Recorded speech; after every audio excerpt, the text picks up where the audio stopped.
Una exploración profunda y bíblica sobre raza y etnicidad debe partir desde el Génesis 1. En este relato no se introduce la idea de una raza específica o privilegiada. El primer ser humano es llamado Adam, un término hebreo que significa humanidad. Tanto Adam como Eva no se identifican con un grupo étnico en particular, como hebreos o egipcios. No son descritos como blancos, negros, ni siquiera semitas. Su trasfondo étnico permanece sin especificar, lo que subraya su papel como ancestros comunes de todas las etnias y naciones. Adán y Eva son presentados como universales sin asociación étnica o nacional específica, representando a toda la humanidad en su diversidad. En Génesis 1:26 se relata que Dios dijo: «Hagamos al hombre, Adán, a nuestra imagen, conforme a nuestra semejanza». El versículo 27 describe la culminación de este acto creativo. «Y creó Dios al hombre, Adán, a su imagen. A imagen de Dios lo creó. Hombre y mujer los creó». Este concepto de la imagen de Dios abarca varias dimensiones importantes. Primero, se refiere a las facultades mentales y espirituales que compartimos con Dios, como la razón, la creatividad y la moralidad. Segundo, señala el papel de la humanidad como representantes de Dios en la tierra, llamados a cuidar y gobernar su creación. Tercero, destaca nuestra capacidad única para relacionarnos con Dios de manera personal e íntima. Estas características otorgan a la humanidad un valor especial que la distingue de los animales. Aunque la imagen de Dios fue afectada por el pecado tras la caída en Génesis 3, los seres humanos todavía conservan aspectos de ella, manteniendo su estatus singular dentro de la creación. Además, Adán y Eva simbolizan a todas las etnias, reforzando la idea de que cada ser humano lleva consigo la imagen divina. Esta perspectiva ofrece una base sólida para reflexionar sobre la visión bíblica de la raza y la igualdad. El teólogo John Stott afirma que la dignidad y la igualdad de todos los seres humanos están arraigadas en el relato bíblico de la creación. Cualquier ideología que sostenga que una raza o etnia es superior contradice esta verdad fundamental. Todos somos creados a imagen de Dios. Esta idea tiene implicaciones prácticas en textos como el libro de Proverbios. Por ejemplo, en Proverbios 14:31 se lee: «El que oprime al pobre afrenta a su hacedor». De manera similar, Proverbios 17:5 dice: «El que escarnece al pobre afrenta a su hacedor». Estos pasajes enfatizan que tratar injustamente a los demás, ya sea por su posición económica, su origen étnico o cualquier otro motivo, es una ofensa directa contra Dios. Cuando alguien desprecia o maltrata a otro ser humano, creado por Dios, insulta al propio Creador. Este principio también aplica a los prejuicios raciales. En este mundo actual, vemos cada vez más personas yendo en contra de los principios tradicionales y parece que lo inmoral está cada vez más presente. Es común sentirse desorientado y sin rumbo. Sin embargo, aún existe un camino para recuperar la verdadera esencia y restablecer los principios éticos en nuestra rutina diaria. Si te sientes perdido en medio de la confusión y deseas más claridad, tenemos algo especial para ti, un recurso creado especialmente para ayudarte a comprender el significado de estos desafíos actuales y enfrentarlos con sabiduría y valentía. Este es el verdadero valor de Caminos de la Revelación, descifrando la Biblia por completo, un camino hacia la claridad y la serenidad a través de sus enseñanzas. Lo mejor de todo es que está disponible ahora, como un regalo, en el primer comentario fijado. No pierdas esta oportunidad de transformar tu vida y descubrir el propósito genuino de estos desafíos. Ahora volvamos al tema principal del vídeo: la arrogancia injustificada de un grupo que conduce a la opresión de otros. No solo es moralmente errónea, sino que representa un insulto directo hacia Dios mismo, quien creó a todos los seres humanos iguales en dignidad y valor. Del mismo modo, maltratar a las personas creadas por Dios, ya sea mediante prejuicios étnicos, bromas ofensivas o cualquier forma de discriminación, es un agravio directo hacia Él. Todos los seres humanos, sin importar su origen, han sido creados a imagen y semejanza de Dios. Reconocer este principio y actuar con respeto y dignidad hacia los demás no es solo una cuestión de cortesía o buenas prácticas sociales. Es un mandato claro que encontramos en Génesis 1 y en los consejos de Proverbios. La narrativa de Cam, uno de los hijos de Noé, ha sido objeto de interpretaciones polémicas que, en ciertos momentos históricos, se utilizaron para justificar la esclavitud y establecer teorías sobre el origen de ciertos pueblos. Este relato, ubicado en Génesis 9, 18 a 27, ofrece una ventana a las complejidades de las culturas antiguas y los desafíos de la interpretación bíblica. La historia comienza tras el diluvio universal, un evento que transformó radicalmente la tierra, dejando únicamente con vida a Noé, su familia y los animales que se encontraban en el arca. Cuando las aguas del diluvio retrocedieron y el arca descansó sobre el monte Ararat, Noé y su familia comenzaron el proceso de repoblar el mundo. Noé tenía 3 hijos, Sem, Cam y Jafet. De estos 3 descendieron todas las naciones de la tierra. Un día, Noé, quien se dedicó a la agricultura, plantó una viña. Tras cosechar el fruto, bebió el vino que produjo, se embriagó y quedó desnudo dentro de su tienda. Cam, el padre de Canaán, vio la desnudez de su padre y se lo contó a sus 2 hermanos que estaban fuera. Sem y Jafet, en cambio, tomaron un manto, caminaron de espaldas hacia la tienda y cubrieron la desnudez de su padre sin mirarlo. Cuando Noé despertó y se dio cuenta de lo que su hijo menor había hecho, pronunció una maldición. «Maldito sea Canaán, será esclavo de los esclavos de sus hermanos». Añadió: «Bendito sea el Señor Dios de Sem, que Canaán sea esclavo de Sem. Que Dios extienda el territorio de Jafet y que habite en las tiendas de Sem, que Canaán sea esclavo de Jafet». Este pasaje, conocido como la maldición de Cam, ha sido interpretado de múltiples formas a lo largo de la historia. En ciertas tradiciones, esta maldición fue vista como una autorización divina para subyugar a ciertos pueblos, especialmente a aquellos que supuestamente descienden de Cam. Una de las interpretaciones más controvertidas sostiene que este relato explica el origen de los pueblos africanos. Según esta visión, los descendientes de Cam, particularmente a través de Canaán, habrían sido marcados por la maldición de Noé, lo que justificaba históricamente la esclavitud de los pueblos africanos. Esta perspectiva fue utilizada durante la era del comercio transatlántico de esclavos como una supuesta base bíblica para la opresión. Sin embargo, este enfoque está lleno de errores y ha sido refutado ampliamente por los estudiosos modernos.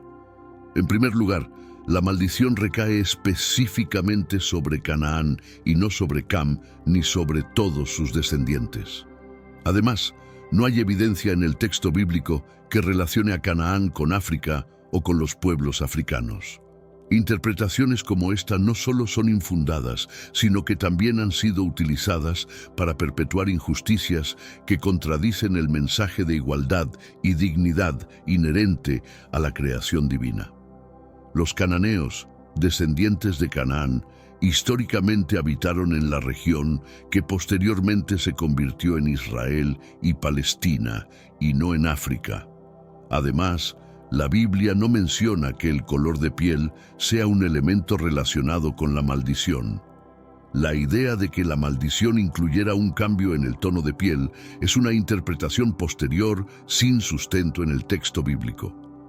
Según Génesis 10, conocido como la Tabla de las Naciones, Cam tuvo 4 hijos: Cus, Misraim, Fut y Canaán. Estos nombres están frecuentemente asociados con regiones o pueblos reconocidos en la antigüedad. Cus suele identificarse con territorios al sur de Egipto, que incluirían áreas como Sudán y Etiopía en la actualidad. Por otro lado, Mizraim es el término hebreo para referirse a Egipto. Fut está vinculado a regiones del norte de África, mientras que Canaán hace referencia a la tierra de los cananeos ubicada al oeste. Estas áreas antiguas eran famosas por su diversidad cultural y riqueza histórica. En particular, Cus estuvo relacionado con reinos como Nubia y Etiopía, que desempeñaron un papel destacado en la interacción con el antiguo Egipto y otras civilizaciones cercanas. Estas regiones, reconocidas por sus habitantes de piel oscura, han influido en la asociación de los descendientes de Cam con las poblaciones africanas. No obstante, las interpretaciones modernas de la maldición de Cam se centran en una comprensión más matizada y contextual. Pero antes, comparte este video con alguien a quien aprecias. Nuestra misión más grande en la tierra es difundir la palabra del Señor. ¿Sabías que muchas personas carecen de conocimientos por falta de contenido adecuado? Envíalo a ese grupo de WhatsApp o públicalo en Facebook. Estoy seguro de que no te arrepentirás. Y si te gustan videos como este, comenta abajo, quiero más. Así sabré si realmente lo disfrutas y definitivamente traeré contenido nuevo similar. Volviendo al tema principal. En lugar de interpretar esta historia como una orden divina para la subordinación racial, muchos estudiosos señalan que refleja las dinámicas familiares y sociales de la época. La maldición de Canaán, más que una declaración sobre la raza, es mejor comprendida en su contexto histórico y cultural como un reflejo de las tensiones entre los israelitas y los cananeos. Además, la Biblia presenta una visión general de unidad e igualdad entre las personas. En el Nuevo Testamento, el apóstol Pablo escribe en Gálatas 3:28, «Ya no hay judío ni griego, esclavo ni libre, hombre ni mujer, porque todos ustedes son uno en Cristo Jesús». Este versículo subraya la igualdad fundamental de todas las personas ante Dios, independientemente de su origen étnico, social o cultural.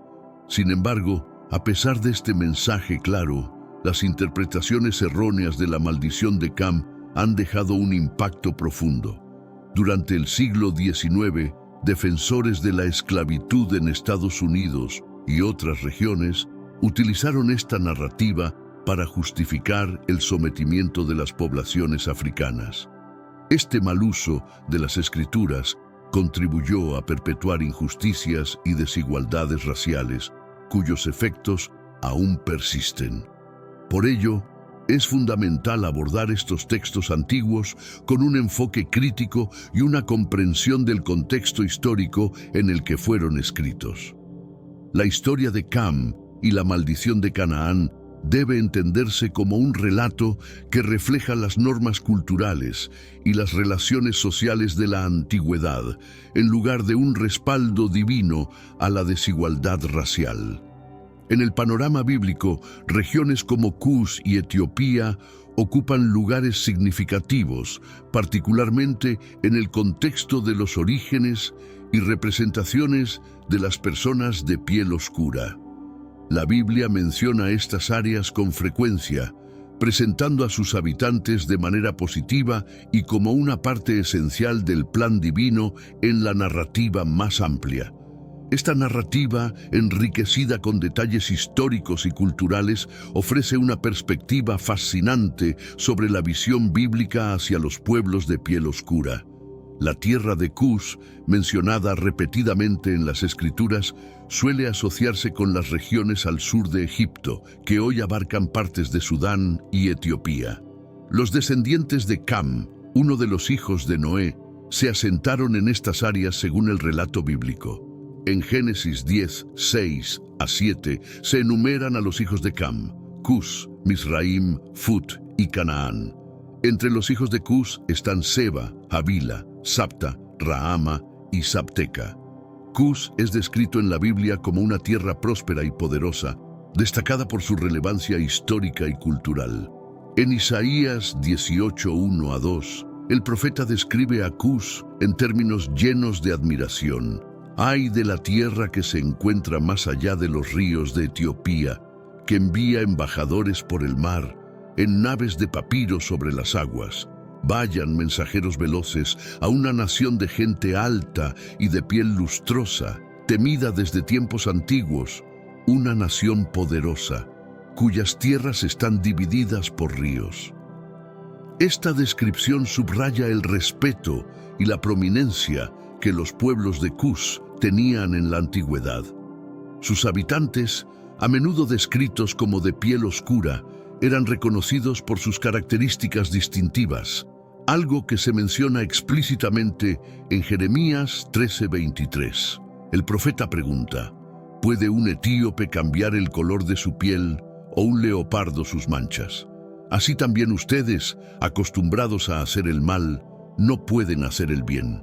En este contexto, etíope es sinónimo de cusita, destacando la piel oscura como un rasgo distintivo. Además, en Números 12:1 se menciona que Moisés se casó con una mujer cusita, lo que provocó críticas por parte de Miriam y Aarón. Este incidente refleja una posible tensión en torno a las diferencias étnicas. Sin embargo, la defensa de Dios hacia Moisés y su esposa demuestra una aceptación divina de esta unión, subrayando la igualdad de todos ante Dios. En general, la región de Cus y sus pueblos ocupan un lugar significativo en las narrativas bíblicas, siendo frecuentemente asociados con riqueza, sabiduría y devoción. En 2 Crónicas 14:9-15 se relata cómo Sera, el cusita, lideró un ejército masivo contra Asa, rey de Judá. Aunque el conflicto fue militar, los cusitas se presentan como un pueblo formidable y digno de reconocimiento. Otro ejemplo profundo se encuentra en Hechos 8:27-39, donde Felipe se encuentra con un eunuco etíope, un alto oficial encargado del tesoro de Candace, reina de los etíopes. El eunuco, descrito como un hombre devoto, estaba leyendo el libro de Isaías durante su viaje. Felipe, guiado por el Espíritu Santo, le explica las Escrituras, lo que culmina en el bautismo del eunuco. Este episodio marca la inclusión de los etíopes en la fe cristiana y resalta su apertura espiritual y relevancia dentro del plan divino. La Biblia también menciona a los etíopes en contextos positivos que subrayan su papel en los propósitos de Dios. En Salmos 68:31 se proclama: de Egipto traerán tributos, Etiopía extenderá pronto sus manos hacia Dios. Este versículo predice la inclusión de los etíopes en la adoración al único Dios verdadero, simbolizando la apertura divina hacia todas las naciones. Asimismo, en Sofonías 3:10 se lee: desde más allá de los ríos de Etiopía, mis adoradores, mi pueblo disperso, me traerán ofrendas. Estos pasajes destacan la relevancia de Cus y sus pueblos en el marco de la redención universal presentada en la Biblia. Sé que a veces en nuestras vidas tenemos más preguntas que respuestas. Si te sientes perdido y buscas claridad, tenemos algo para ti: Caminos de la Revelación, descifrando la Biblia por completo. Un libro lleno de enseñanzas y respuestas, disponible ahora como un regalo en el primer comentario. No te pierdas la oportunidad de transformar tu vida y entender el verdadero propósito de estos desafíos.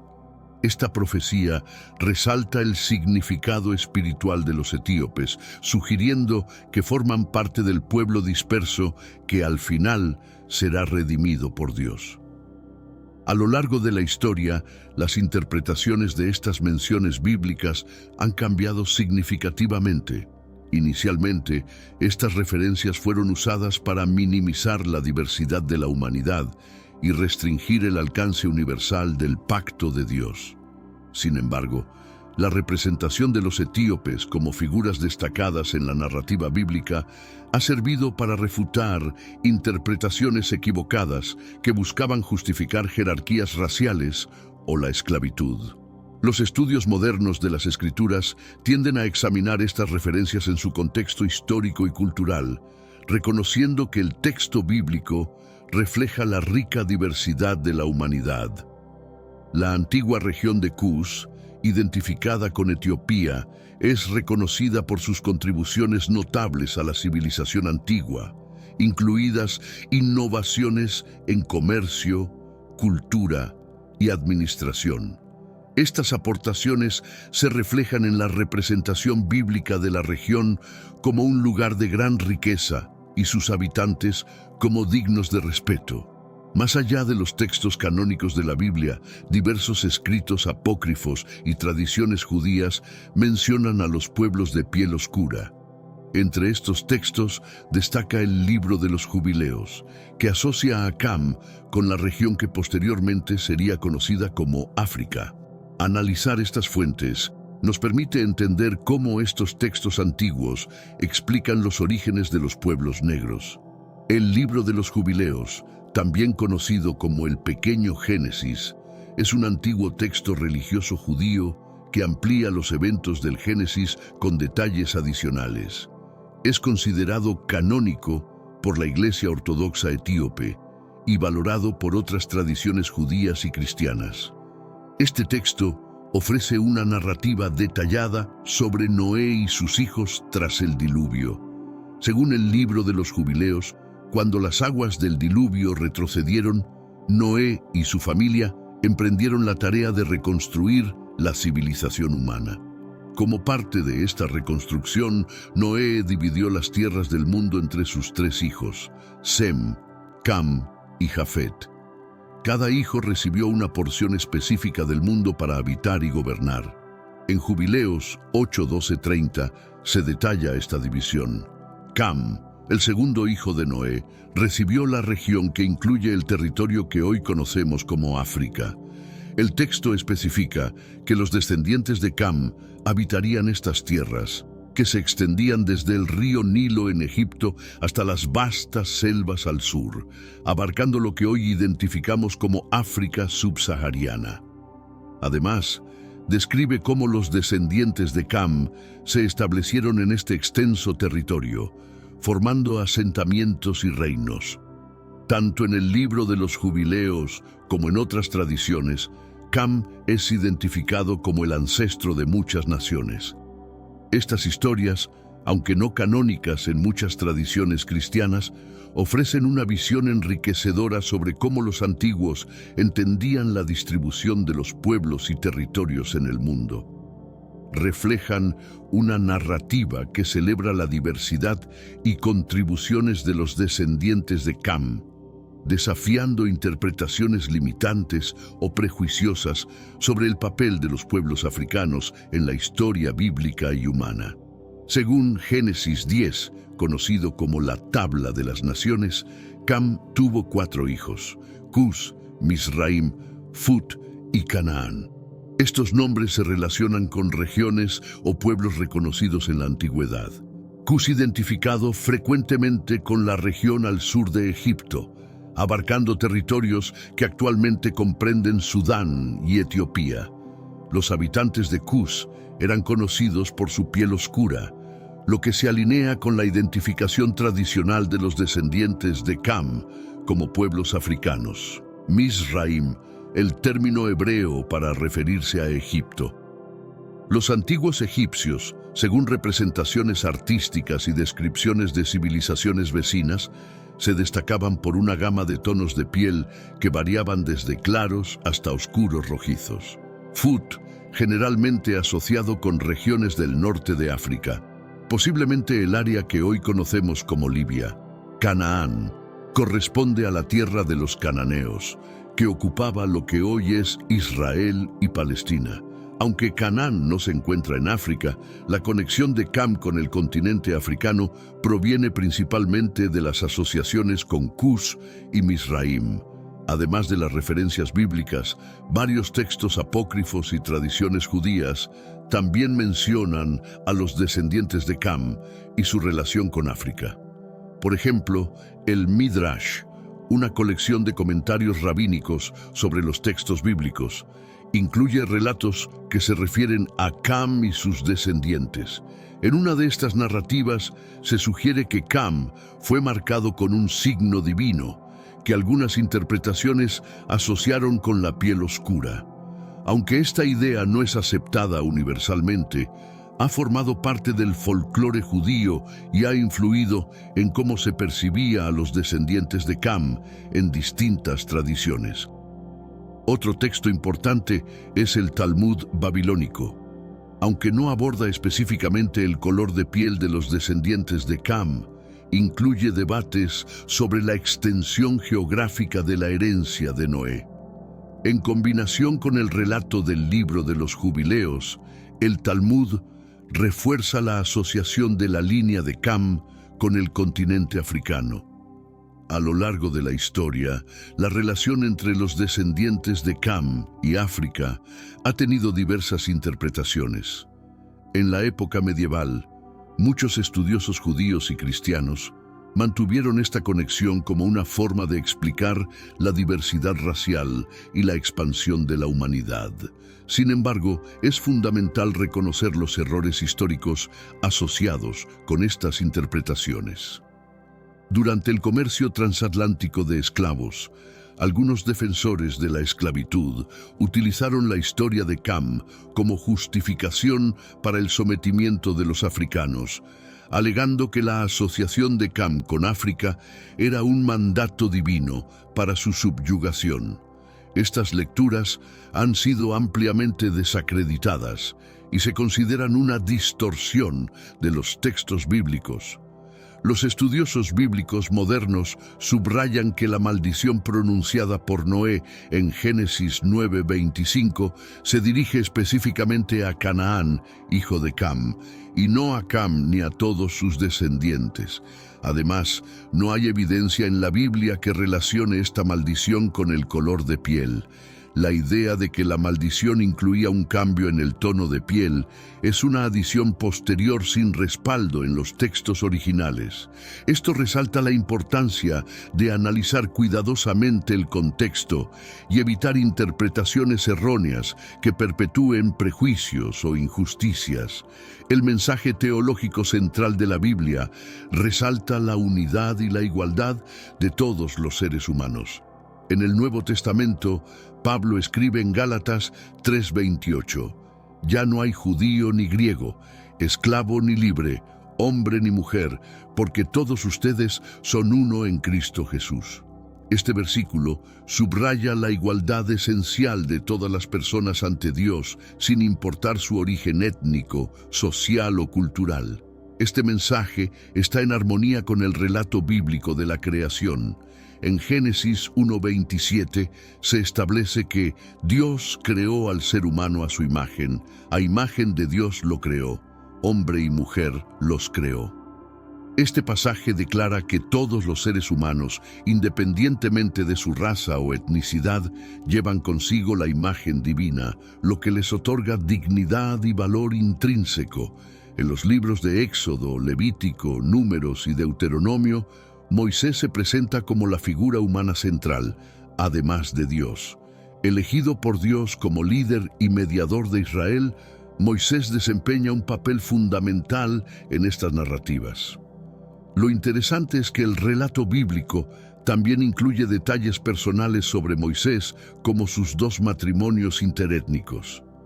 Es importante señalar que, durante ese periodo histórico, las normas de monogamia no estaban completamente establecidas en Israel. Incluso en épocas posteriores, personajes como el rey David tuvieron múltiples esposas sin que esto fuera explícitamente desaprobado en las narrativas bíblicas. En su juventud, antes de asumir su papel como líder de Israel, Moisés huyó de Egipto y se refugió en Madián, donde conoció y se casó con Séfora, una mujer madianita. Éxodo 2:10 y 15 a 22. Los madianitas eran un pueblo semita cercano a los israelitas en términos étnicos, pero lo que destaca de este matrimonio es que los madianitas adoraban a Baal. El suegro de Moisés, Jetro, también conocido como Reuel, era sacerdote en Madián. Éxodo 2:16 a 22. En ese momento, Moisés aún no había asumido su papel como siervo de Dios, y no hay evidencia de que este matrimonio fuera aprobado explícitamente por Dios. De hecho, en Números 25, los madianitas son presentados como adversarios teológicos de Israel, poniendo en peligro la fidelidad del pueblo israelita hacia Dios. Más adelante en su vida, mientras lideraba al pueblo de Israel y servía fielmente a Dios, Moisés se casó con una mujer cusita, mencionada en Números 12:1. Este segundo matrimonio provocó críticas por parte de sus propios familiares, Miriam y Aarón, pero Dios defendió a Moisés, dejando claro que este matrimonio no estaba en conflicto con los principios divinos. Este episodio resalta no solo la diversidad en las relaciones de Moisés, sino también la perspectiva inclusiva que subyace en la narrativa bíblica. La aceptación divina de la mujer cusita muestra que, a pesar de las diferencias culturales o étnicas, la fidelidad y la devoción a Dios son los factores que verdaderamente importan en su plan. En el pasado, algunos estudiosos, posiblemente incómodos con la idea de que Moisés se hubiera casado con una mujer africana de piel oscura, intentaron argumentar que esta mujer era en realidad Séfora, la madianita. Sin embargo, esta interpretación carece de fundamento sólido. Los cusitas están claramente identificados en el Antiguo Testamento, y su origen como un pueblo africano de piel oscura es ampliamente reconocido y documentado. No hay duda alguna en el relato bíblico de que Moisés se casó con una mujer africana cusita. Este hecho plantea preguntas acerca de las prohibiciones bíblicas relacionadas con los matrimonios interétnicos. ¿Acaso Moisés desobedeció estas reglas? La respuesta es categórica. No, no lo hizo. En el Pentateuco, las prohibiciones sobre matrimonios interétnicos están específicamente dirigidas a los habitantes paganos de Canaán, como se menciona en Deuteronomio 7:1-4. Estas restricciones no se basan en cuestiones étnicas, sino teológicas. Dios dejó claro que casarse con los pueblos cananeos llevaría a los israelitas a apartarse de su fe y a adorar a otros dioses. Éxodo 34:15-16 también refuerza esta advertencia, subrayando la importancia de evitar influencias religiosas corruptas. Además, en Deuteronomio 21:10-14, se establece una excepción que permite a los israelitas casarse con mujeres extranjeras de ciudades fuera de la tierra de Canaán. Esto evidencia que las prohibiciones no eran absolutas y estaban enfocadas en mantener la fidelidad religiosa, más que en evitar mezclas étnicas. Más adelante, en los tiempos de Esdras y Nehemías, estas restricciones fueron reiteradas. Esdras 9:1. Nehemías 13:23-27. Sin embargo, incluso en estos casos, el énfasis estaba en prevenir matrimonios que pudieran llevar al pueblo de Israel hacia la idolatría y el abandono de su fe. El matrimonio de Moisés con una mujer cusita tiene implicaciones profundas. Moisés, como una de las figuras más destacadas del Antiguo Testamento, representa un ejemplo de obediencia y fidelidad a Dios. En Números 12, versículos 1-16, se describe cómo Miriam y Aarón criticaron esta unión, pero Dios intervino para defender a Moisés, reafirmando su liderazgo y aprobando su matrimonio.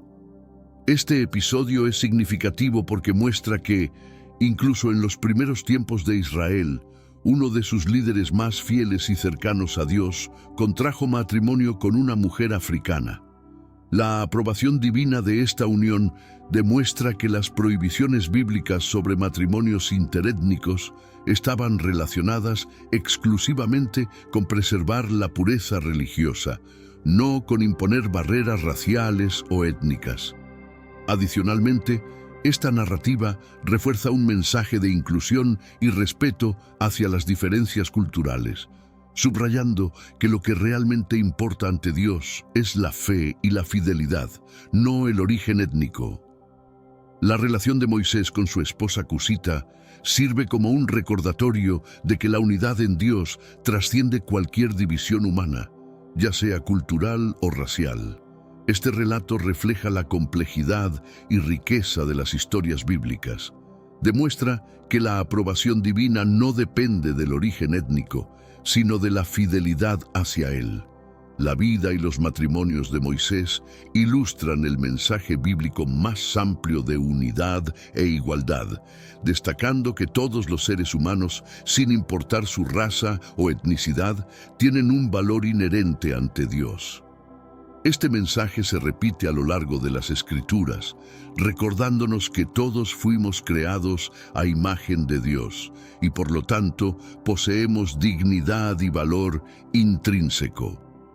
En el núcleo de la teología de Pablo está la doctrina de la justificación por la fe, que enseña que los creyentes, aunque perdidos por sus pecados, son declarados justos ante Dios gracias a su gracia y a través de la fe en Jesucristo.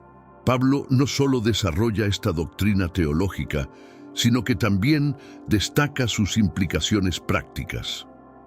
Puesto que todos se presentan ante Dios basados en el sacrificio de Cristo y no en sus propios méritos, no existe diferencia entre las personas ante Él.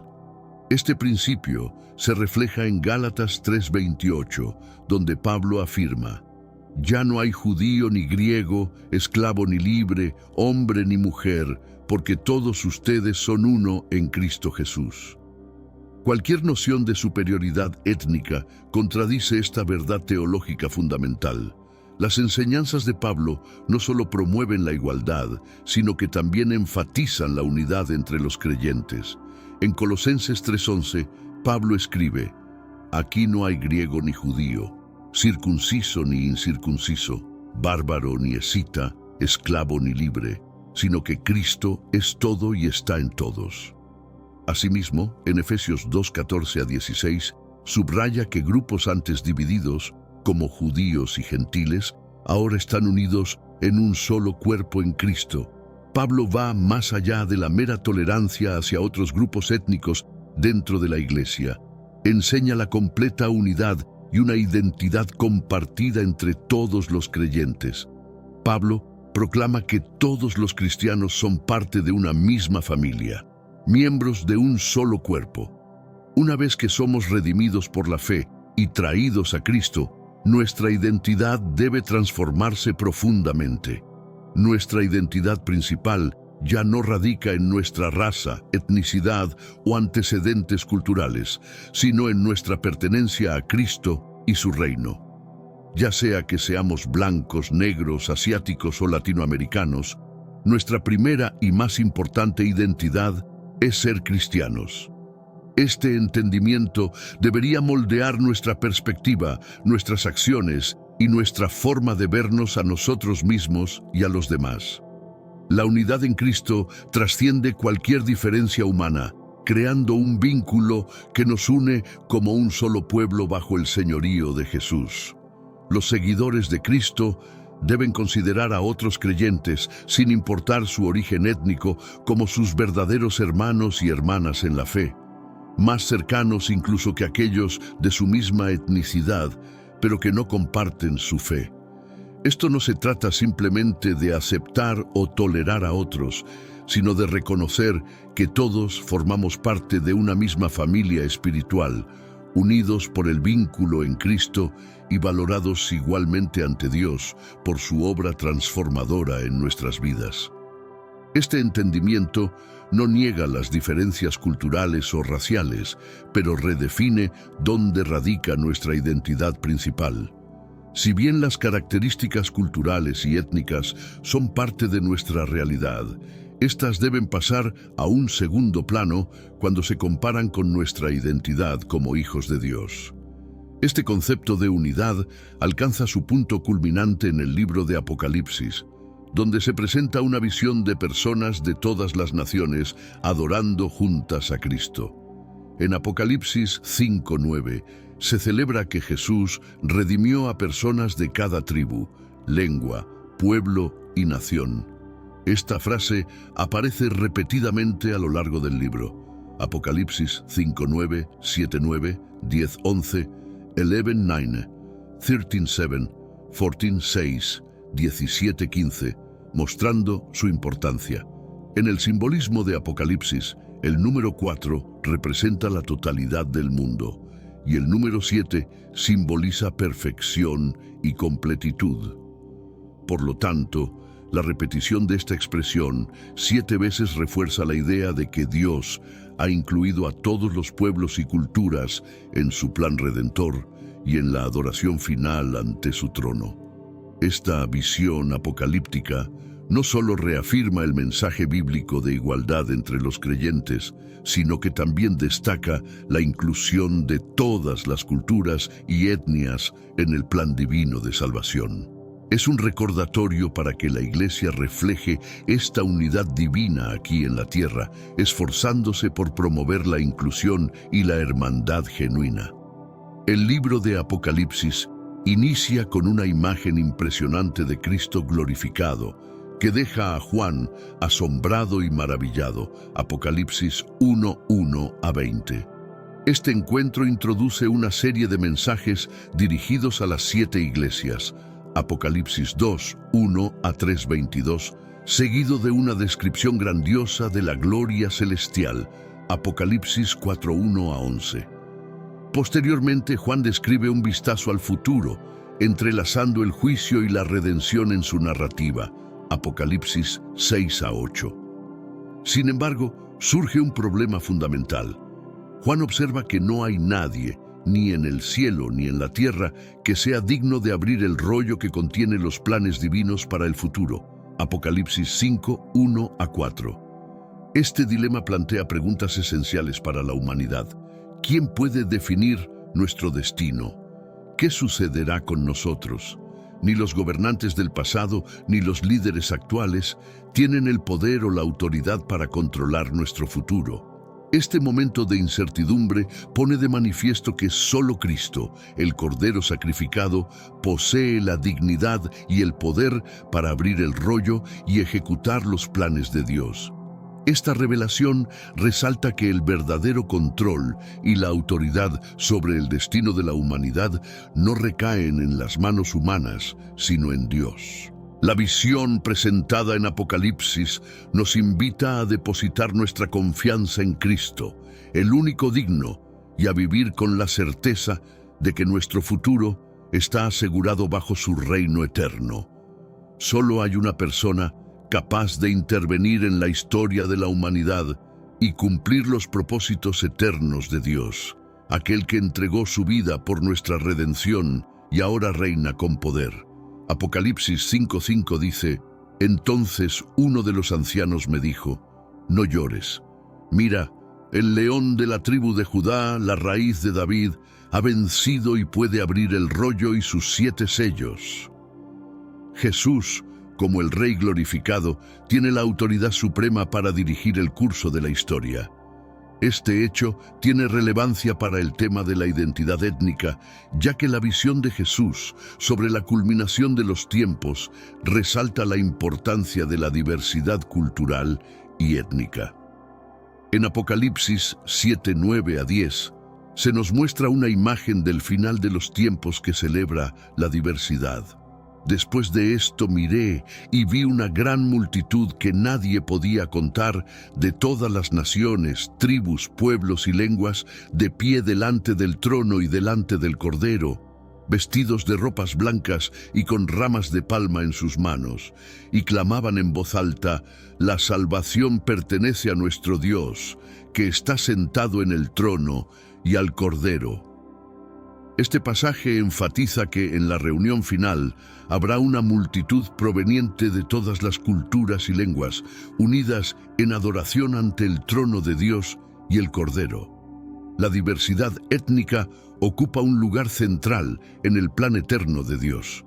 Esta visión celebra la inclusión de todos los pueblos y resalta que la salvación y la unidad divina no excluyen a nadie, sino que abarcan a toda la humanidad. Este cuadro glorioso no solo confirma la importancia de la diversidad cultural, sino que también refleja el corazón inclusivo del mensaje de redención de Dios. La multitud en Apocalipsis no es homogénea, sino una manifestación de la riqueza y variedad de la creación divina. Cada tribu, lengua y nación tiene un lugar en el plan de salvación, reafirmando que la obra redentora de Cristo no tiene fronteras y que su reino es verdaderamente global. Esta escena es un poderoso recordatorio de que la Iglesia, como el cuerpo de Cristo, debe reflejar aquí en la tierra la unidad y diversidad celebradas en el cielo. En el contexto bíblico, la diversidad étnica no solo se presenta como un hecho de la creación, sino como parte integral del diseño de Dios para la humanidad. Desde el Génesis se nos muestra cómo las naciones surgieron a partir de un linaje común, evidenciando que las diferencias culturales y lingüísticas forman parte de la riqueza de la creación divina, no como una barrera, sino como una expresión de la complejidad y belleza de la humanidad. La narrativa de la Torre de Babel en Génesis 11 es otro ejemplo clave que subraya cómo la diversidad lingüística y cultural tiene un propósito en el plan de Dios. Aunque este evento fue resultado de la desobediencia humana, también sirvió para dispersar a las naciones, marcando el inicio de las identidades únicas de cada grupo. Esta diversidad, más tarde, encuentra un eco en Pentecostés, donde la comprensión entre lenguas simboliza la unión divina en Cristo. En el Nuevo Testamento, los evangelios y las epístolas muestran cómo Jesús y los apóstoles interactuaron con personas de diversas culturas y orígenes. Por ejemplo, Jesús rompió barreras sociales y étnicas al hablar con la mujer samaritana en el pozo, Juan 4:1-26, dejando claro que el mensaje del Evangelio trasciende las divisiones humanas. Este evento no solo destacó la inclusión, sino que también preparó el camino para la expansión global del cristianismo. El apóstol Pablo, en sus viajes misioneros, también enfatizó la importancia de llevar el Evangelio a todas las naciones, como se describe en el libro de Hechos. Su capacidad para adaptarse a diferentes contextos culturales y comunicarse con judíos, griegos y romanos ejemplifica el mandato de Cristo de ir y hacer discípulos de todas las naciones. Este enfoque misionero de inclusión resalta que el mensaje de salvación no está limitado a un grupo específico. Históricamente, la Iglesia cristiana ha enfrentado desafíos para reflejar esta unidad y diversidad. En diferentes momentos, las divisiones culturales y raciales han obstaculizado la práctica de esta visión bíblica. Sin embargo, los movimientos contemporáneos dentro del cristianismo han trabajado para superar estas barreras, promoviendo una comprensión global de la fe que celebra la riqueza de las culturas mientras se mantiene fiel a las enseñanzas de Cristo. En la práctica actual, las iglesias multiculturales se han convertido en un modelo visible de esta visión celestial. Estas congregaciones no solo reúnen a personas de diferentes contextos, sino que también permiten que cada cultura aporte su perspectiva única al entendimiento y la adoración a Dios. Este fenómeno no es solo un reflejo de la globalización, sino una manifestación tangible de la unidad en la diversidad que la Biblia promueve. La profecía de Apocalipsis, que reúne a todas las naciones y lenguas, también tiene implicaciones prácticas para los cristianos en la actualidad. Nos desafía a romper con los prejuicios y a construir comunidades inclusivas, donde las diferencias sean vistas como una fortaleza y no como una amenaza. Este llamado a la inclusión no es opcional, sino una parte esencial del testimonio del Evangelio en el mundo. Finalmente, la adoración multicultural, que integra diferentes estilos, lenguas y tradiciones, ofrece un anticipo de lo que será la adoración celestial descrita en Apocalipsis. Cada idioma y expresión cultural añade profundidad y riqueza a la experiencia colectiva de adorar a Dios. En este contexto, la Iglesia tiene la oportunidad de mostrar al mundo que, en Cristo, las diferencias no dividen, sino que unen para glorificar al Creador. Considera la existencia de una escritura distinta a cualquier versión conocida, un volumen sagrado que desentraña revelaciones cristianas tan impactantes que fueron celosamente guardadas durante siglos, lejos de la vista pública. Imagina una Biblia no compuesta por los 66 libros canónicos usuales, sino una con 88, incluidos textos en su día excluidos, reprimidos y considerados excesivamente subversivos por antiguos liderazgos eclesiásticos. ¿Por qué sucedió esto? ¿Qué pensarías si te revelo que entre estas páginas se esconden secretos sobre seres angelicales caídos, los Nefilim, y profecías que detallan el Apocalipsis de formas nunca antes divulgadas? ¿Y si te dijera que estos manuscritos desvelan saberes escondidos sobre el conflicto celestial entre el bien y el mal, las jerarquías en el cielo y el impacto de ángeles y demonios en el destino humano?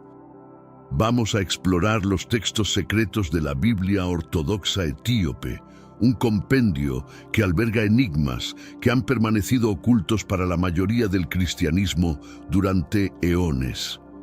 ¿Cuál es el motivo de su censura? ¿Qué contienen estos escritos que incomodaron tanto a los líderes de la Iglesia occidental hasta el punto de omitirlos de la versión de la Biblia con la que muchos están familiarizados? Acompáñame en este descubrimiento y al finalizar, comprenderás por qué estos textos fueron vistos como tan controvertidos y las revelaciones trascendentales que ofrecen, capaces de transformar completamente nuestra percepción de la Biblia. Comencemos. Aunque la mayoría de los creyentes están familiarizados con la versión estándar cristiana o la Biblia del rey Jacobo, que consta de 66 libros, la Biblia ortodoxa etíope contiene un asombroso total de 88 libros. Efectivamente, 22 textos adicionales, y no hablamos de meros apéndices o anotaciones, sino de escrituras completas que fueron una vez reverenciadas y posteriormente prohibidas en la corriente principal cristiana. Estos documentos formaron parte de la tradición cristiana antigua, venerados por comunidades durante siglos y portadores de profecías, visiones cósmicas y relatos ancestrales inaccesibles en otras escrituras. Sin embargo, estos textos resultaron problemáticos para los círculos eclesiásticos dominantes, especialmente tras el Concilio de Nicea en el 325 después de Cristo, al ser considerados demasiado polémicos, místicos o afines a las tradiciones judías. Sin embargo, la conexión con la Biblia etíope se remonta mucho antes de lo que muchos suponen. Antes de la colonización europea, mucho antes de que el cristianismo se propagara por el Imperio Romano, el antiguo reino de Etiopía ya había forjado una profunda conexión espiritual directamente ligada a la Biblia. Los orígenes del cristianismo etíope datan del siglo IV después de Cristo, cuando el reino de Aksum adoptó formalmente el cristianismo como su religión oficial, convirtiéndose en una de las primeras naciones en abrazar esta fe, mucho antes que muchas naciones occidentales. Desde entonces, la Biblia, escrita en ge'ez, un idioma ancestral etíope, se ha mantenido como un pilar de la vida religiosa en Etiopía. Pero la historia bíblica de Etiopía probablemente se extienda aún más atrás, antes incluso del cristianismo mismo. Según la antigua tradición etíope, esta conexión inicia con la visita de la reina de Saba a Jerusalén para encontrarse con el rey Salomón en el siglo X a.C., Un evento que, aunque se menciona brevemente en la Biblia occidental, es extensamente detallado en las crónicas etíopes. Según las crónicas etíopes, la reina de Saba y el rey Salomón engendraron a Menelik I, quien se coronaría como el primer emperador de Etiopía. El relato se enriquece aún más al contar que Menelik fue el encargado de trasladar el Arca de la Alianza a Etiopía, la misma que albergaba las tablas de los 10 mandamientos. Este acontecimiento trasciende lo meramente histórico para los etíopes, interpretándose como una encomienda celestial. La tradición etíope sostiene que Dios designó a Etiopía como custodia del Arca de la Alianza, tejiendo de este modo el destino espiritual de Etiopía con los eventos sagrados de Israel. Este vínculo con los dictámenes bíblicos fundamenta el motivo por el cual Etiopía se erigió como un baluarte de fe, adoptando el cristianismo con antelación y resguardando escrituras que otras corrientes cristianas desechaban. En su distanciamiento de las influencias occidentales y europeas, Etiopía conservó estos venerados textos en su Biblia ortodoxa. Estos documentos continuaron siendo una columna de la vida religiosa etíope a lo largo de los siglos, incluso mientras eran paulatinamente eliminados del canon cristiano occidental. Esto plantea un interrogante: ¿por qué estos textos no fueron incorporados en la Biblia estándar? Las razones son tan profundas como apasionantes.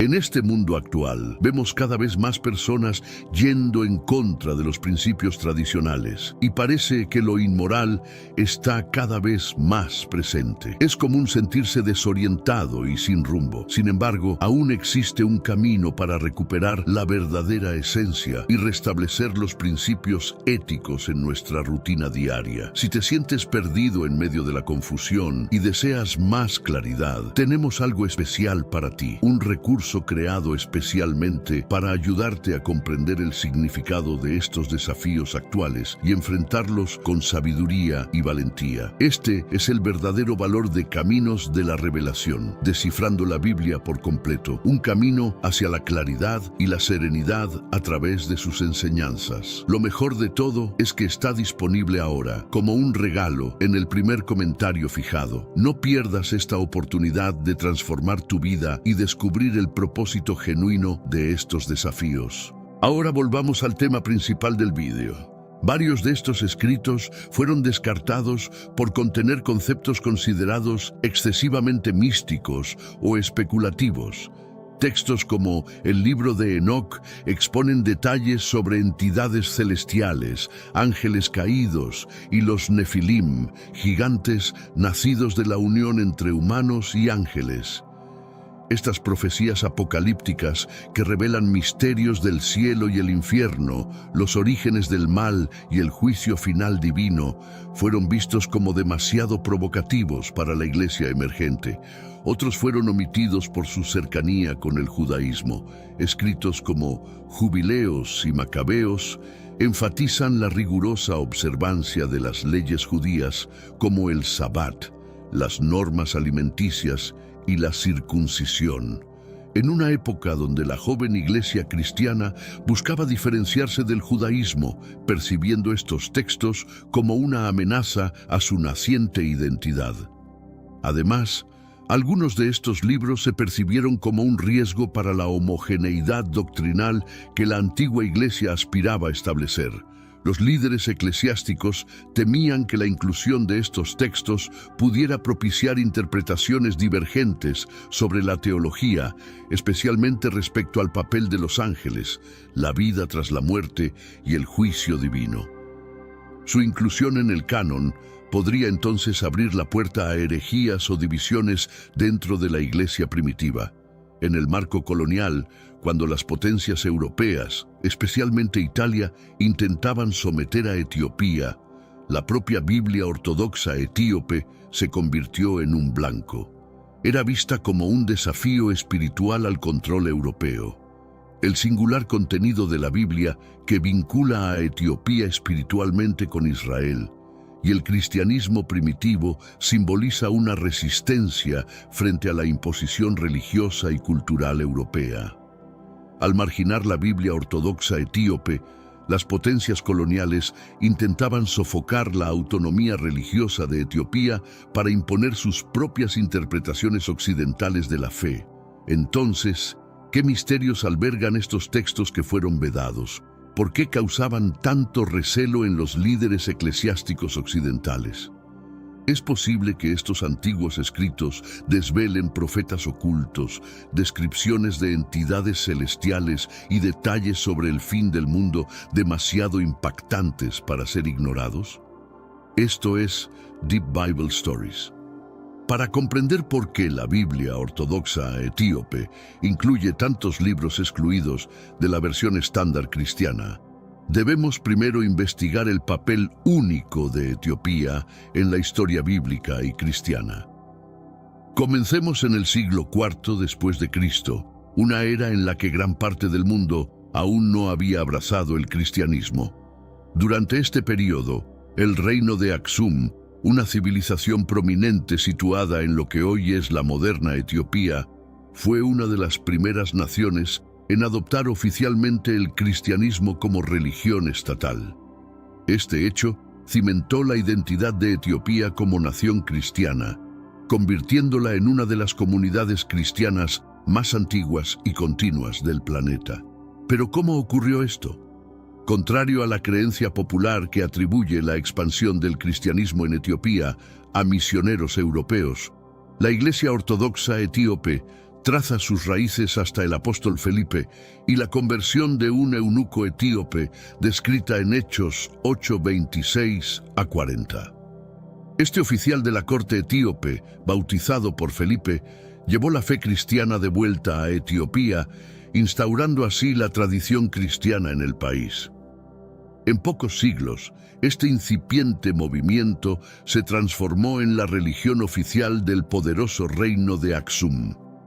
Fue a través de la iglesia copta de Alejandría que el cristianismo echó raíces en Etiopía, lo que llevó a la traducción de la Biblia al ge'ez, el antiguo idioma etíope.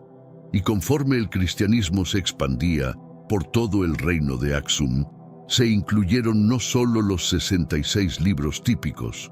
La historia única de Etiopía le permitió acceder a una amplia gama de textos judíos y cristianos primitivos, muchos de los cuales fueron desechados o prohibidos por la Iglesia occidental por considerarse demasiado místicos, controvertidos o cercanos a las tradiciones judías. Sin embargo, Etiopía conservó estos textos sagrados, manteniéndolos como parte de su patrimonio espiritual. Esta temprana adopción del cristianismo también ayudó a Etiopía a mantener su independencia espiritual frente al resto del mundo cristiano. Mientras el Imperio Romano y la Iglesia Occidental se esforzaban por consolidar un canon bíblico unificado, Etiopía se mantuvo al margen de estos debates, libre de preservar sus tradiciones y textos antiguos. Como resultado, la Biblia ortodoxa etíope no solo incluye los conocidos libros del Antiguo y Nuevo Testamento, sino también textos adicionales que ofrecen perspectivas profundas sobre la teología judía y el cristianismo primitivo. La conexión de Etiopía con la historia bíblica se extiende incluso más allá de los albores del cristianismo. Para comprender el panorama completo, es necesario remontarse mucho más atrás en el tiempo, específicamente 1000 años antes de Cristo. Según la tradición etíope, los vínculos bíblicos de Etiopía comenzaron con una figura impresionante, la reina de Saba. Esta soberana es mencionada brevemente en la Biblia occidental, específicamente en los libros de Primero Reyes 10 y Segundo Crónicas 9. Pero antes, comparte este video con alguien a quien aprecias. Nuestra misión más grande en la tierra es difundir la palabra del Señor. ¿Sabías que muchas personas carecen de conocimientos por falta de contenido adecuado? Envíalo a ese grupo de WhatsApp o públicalo en Facebook. Estoy seguro de que no te arrepentirás. Y si te gustan videos como este, comenta abajo, quiero más. Así sabré si realmente lo disfrutas y definitivamente traeré contenido nuevo similar. Volviendo al tema principal.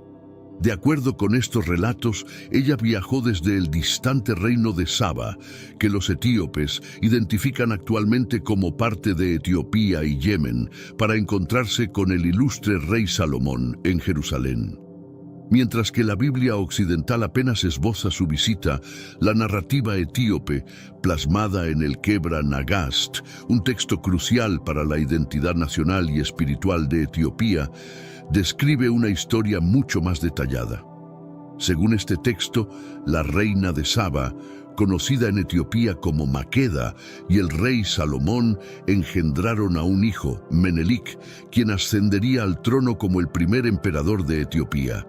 Lo que añade aún más asombro a esta historia es que cuando Menelik creció, visitó a su padre en Jerusalén. A su regreso a Etiopía, se dice que trajo consigo uno de los artefactos más sagrados de la historia bíblica, el Arca de la Alianza. En efecto, según la tradición etíope, el Arca de la Alianza, que albergaba las tablas de piedra de los 10 mandamientos, ha sido custodiada en Etiopía durante siglos. Esta profunda y duradera conexión con la historia sagrada de Israel ha influido significativamente en el cristianismo etíope. Para los etíopes, el Arca de la Alianza no solo es un tesoro, sino que simboliza una misión divina que enlaza directamente a Etiopía con el pueblo elegido de Dios, Israel. Etiopía no se considera una nación marginal, sino un actor principal en el plan divino. Una nación destinada a proteger el arca y conservar las verdades ancestrales de la Biblia.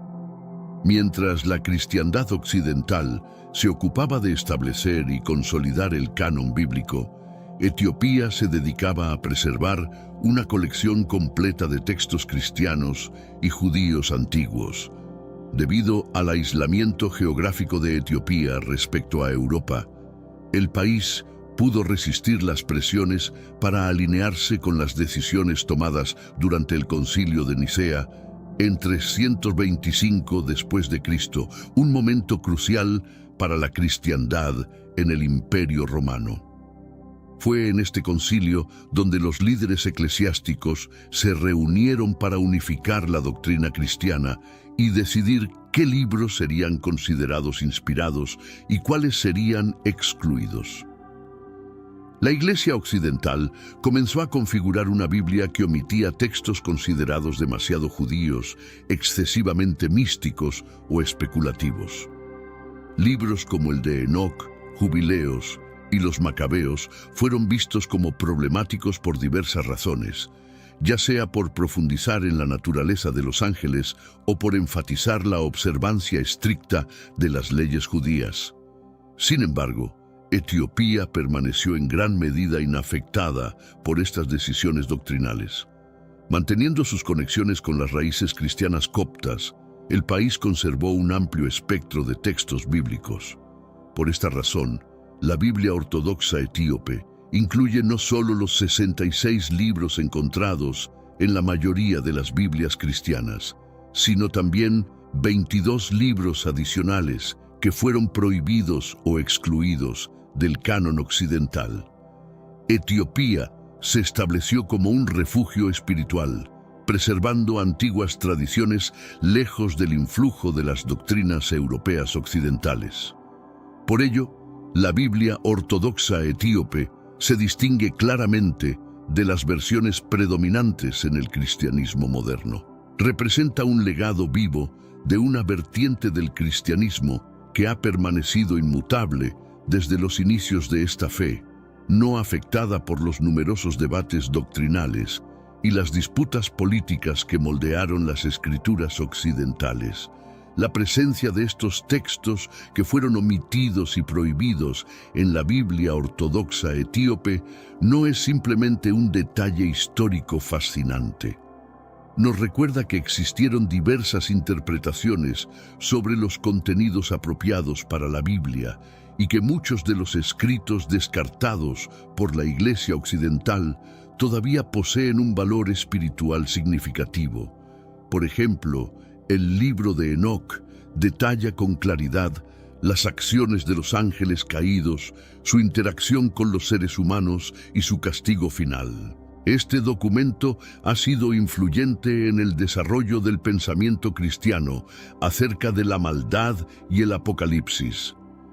Asimismo, el libro de los Jubileos aporta una perspectiva judía sobre los eventos bíblicos, ofreciendo nuevas perspectivas sobre la vida de los patriarcas y el rol de los ángeles en la dirección de los asuntos humanos.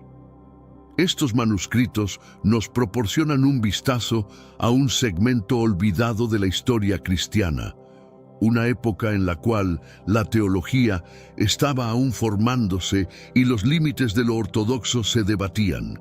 Para Etiopía, estos libros nunca fueron vetados. Siempre han sido una parte integral de su práctica religiosa, tratados con el mismo respeto que los textos canónicos del Antiguo y Nuevo Testamento. Pero entonces, ¿por qué estos libros fueron excluidos?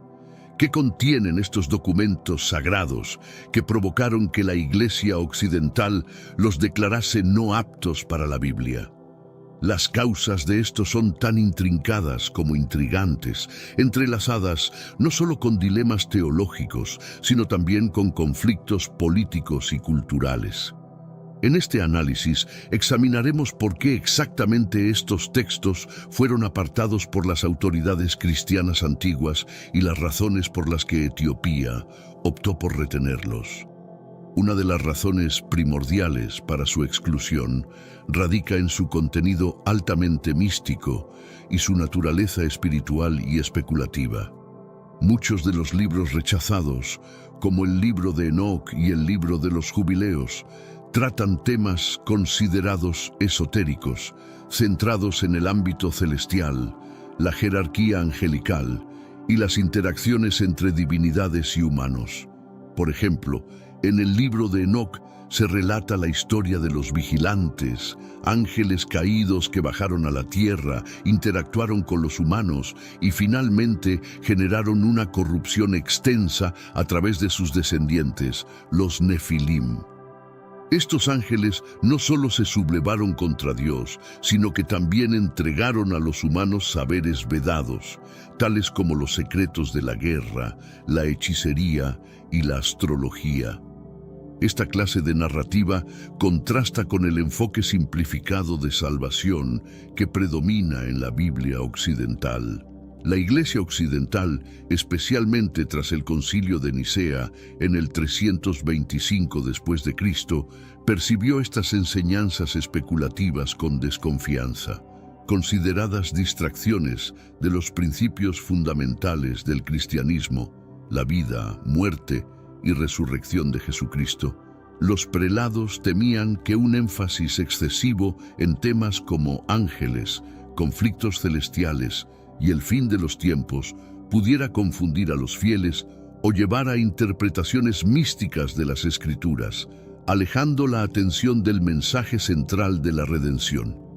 La orientación hacia una teología más reflexiva y menos convencional hizo que la Iglesia occidental decidiera excluir obras como el libro de Enoc, anteriormente consultado por comunidades cristianas primitivas, incluidos los esenios, un grupo judío que se cree tuvo un papel fundamental en la formación del pensamiento cristiano inicial. Aunque textos como el libro de Enoc proporcionaban explicaciones extendidas sobre dimensiones espirituales y la rebelión angelical, las autoridades eclesiásticas romanas y ortodoxas en Occidente concluyeron que estos manuscritos divagaban demasiado sobre lo sobrenatural. En contraste, Etiopía valoraba estos documentos no como meras distracciones, sino como componentes esenciales para entender el eterno conflicto entre el bien y el mal. La tradición cristiana en Etiopía abrazó la riqueza mística de estos escritos, viéndolos como luces que aclaraban aspectos del cielo y las complejidades divinas. Además, otro motivo por el cual se rechazaron muchos de estos escritos fue su profunda conexión con las costumbres judías.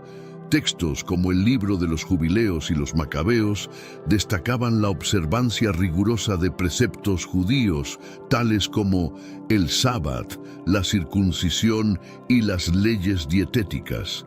Estos fueron compuestos en una época donde el judaísmo y el naciente cristianismo no estaban completamente segregados, ofreciendo una perspectiva que enfatizaba la importancia de adherirse a la ley mosaica. Por ejemplo, el libro de los Jubileos, también conocido como el Pequeño Génesis, reinterpreta desde la creación hasta la entrega de la ley en el monte Sinaí, profundizando en detalles no solo presentes en los libros de Génesis y Éxodo. Este libro insiste en la relevancia de las celebraciones judías y la pureza ritual, sugiriendo una adherencia perpetua a estas normas. Este texto incluso propone un calendario solar de 364 días, argumentando que este era el calendario original que Dios estableció para el pueblo judío, en contraste con el calendario lunar que se adoptó posteriormente. Con el desarrollo del cristianismo, que buscaba expandirse entre los gentiles, la nueva religión intentó distanciarse de las estrictas prácticas judías. El apóstol Pablo defendió la liberación de estas leyes, proclamando que la redención llega a través de la fe en Cristo, más allá del cumplimiento de la ley mosaica.